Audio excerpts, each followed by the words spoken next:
recording business. Here are Charlie, Robert, and Ronnie Wilson, better known as the Gap Band. Well, the obvious question would be, where in the devil did that title come from? I think you better ask him. Yeah. Well, we're originally from Tulsa, Oklahoma, and in Tulsa there are 3 streets: Greenwood, Archer, and Pine. And Pine. At GAP. Oh, and we used to be called the Greenwood, Archer, and Pine Street Band. Of course, that's a lot to remember. You're the first group, to my knowledge, that's ever come out of Tulsa, Oklahoma. The only other person I know who lives in Tulsa in our business is Roy Clark. What about Leon Russell? Leon Russell. Patty I'm Page. sorry. Yes. That's right. Patty Page. That's right. Named after a milk company. Sure, in right. Tulsa. Right. Yeah. That's their Page grandfather or Milk something. Company. Yeah. Is that right? Sure. Yes. And you really are brothers? Yes. We are brothers. You can ask my father. Where's my father? He's out there somewhere. Put in a chair for your daddy, he'll say, indeed they are. Although the Gap Band is known by music fans everywhere, you individually, does that bother you that people don't know you individually by name? Well, You know, in other words, you go on a show like this, and I've got to seat you a certain way to, Yeah, right, to remember. get the names right, okay? well, it goes a doesn't long ways, bother- really. Yeah. You It know. doesn't bother us too much. Well, quite a few people know us by name. In fact, we have a real big problem going into grocery stores these days. Tell me about that. But not by name. But the Gap. Well, every time we go in to buy groceries, they Most of us expect have us a gap in our wallet. This is true. They want us to buy their groceries. No.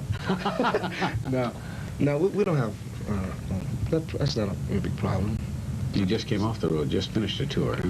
Wow. Just got back. We just. Now, is this a relaxation period for you fellas? For a couple of weeks. Yeah. No? You say Rob no? said no. Well, he's thinking about it because we have to go in the studio and Yeah. finish our next album. Well, we almost through with that anyway. Right. Tell me the procedure. Every group does it differently.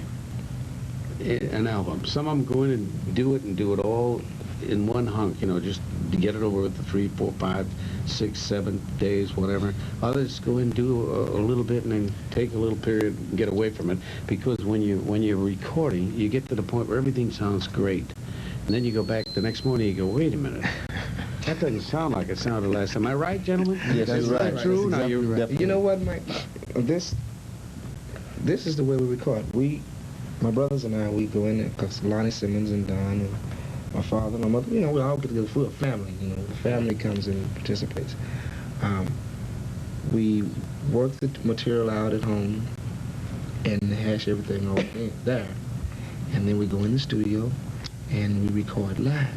And when you say work the material out at home, to what extent? Well, see, we do all the arguing at home. It costs too much money to argue in the studio. Indeed, yeah. We do all the fighting and bickering at home, and then we get to the studio, and everything works out perfect. We record live, and we... You do record live. You Yes. don't go in, you don't track it like No, because... a lot of people. Why do you do it live Well- as opposed to tracking? Well, It's more realistic. It's more real. Yeah. You know, it becomes let's mechanical. let the viewers in on that. If they track, they could, if they wanted to, right, Casey, they could go in and put down rhythm tracks or put down the entire band track. The 3 of them could go in and put earphones on. Sure. And sing with the music. Right. But you don't feel that it's right. It's the same when you do it. We that have way. recorded that way. It's and kind of it like was cheating fast. yourself, I though, isn't it? I would say record it, go on the road, and come back and listen to it. That's a good idea. That's it. Very good thinking. That's one of the ways we... Have you ever tried material out on the road that you are thinking about recording? Yes. We did that. Yes. That's how... That's how Burn Rubber. Burn rubber and Right. oops upside Oops the upside head. the head. You tried that out? That's how Burn Rubber came about, yeah. That's wonderful. And drop the bomb, Drop by the the way. bomb. And you yeah. got a great reaction at Yes. doing it in front of a Yes. live audience.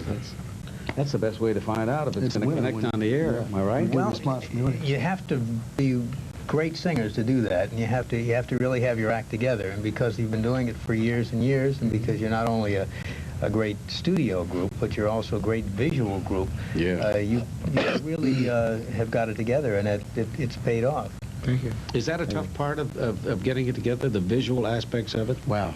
Because let's I face think it. we kind of feel each other. Yeah. You know, mostly. You know. Let when we me comment perform. on what Robert is saying is, see, our father is a minister, and Yeah. my mother in the church. All she's spiritual state- guidance. state Well, that's where your music. background is then. So the way he speak Yes. in the church and the way he preach, you know, We became products of our environment. This is something. Yeah, it's wonderful. You know, I mean, he didn't have to rehearse his. You know, he just get up there and speak the word. Having done this as long as I have, I can look at people and tell you why they're successful. You see it in their faces. I know why they're successful.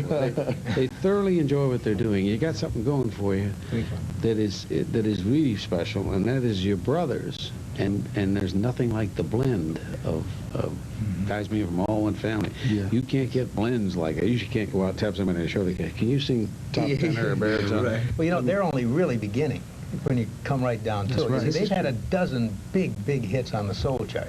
And they're But still now only beginning? And they haven't really hit stride on the pop charts yet, and they've got two big hits on the pop chart. And so when you look at one aspect of their career, where they've laid a lot of cement, and as I say, you can walk into a lot of areas where people say, gosh, I know who they are by name, can tell their history.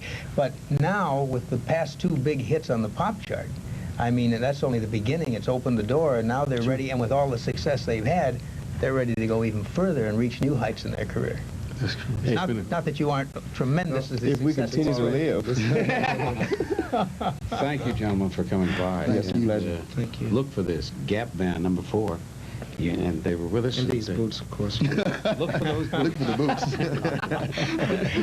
Thank you, Casey, very much. Thank you, Mike. We're out of time. Tomorrow's guest, Uncle Milty himself. Milton Berle will be here, the lovely Priscilla Barnes from Three's Company, Ed Marinero from Hill Street Blues, and our resident stargazer, Joyce Gilson. Good night. See you tomorrow.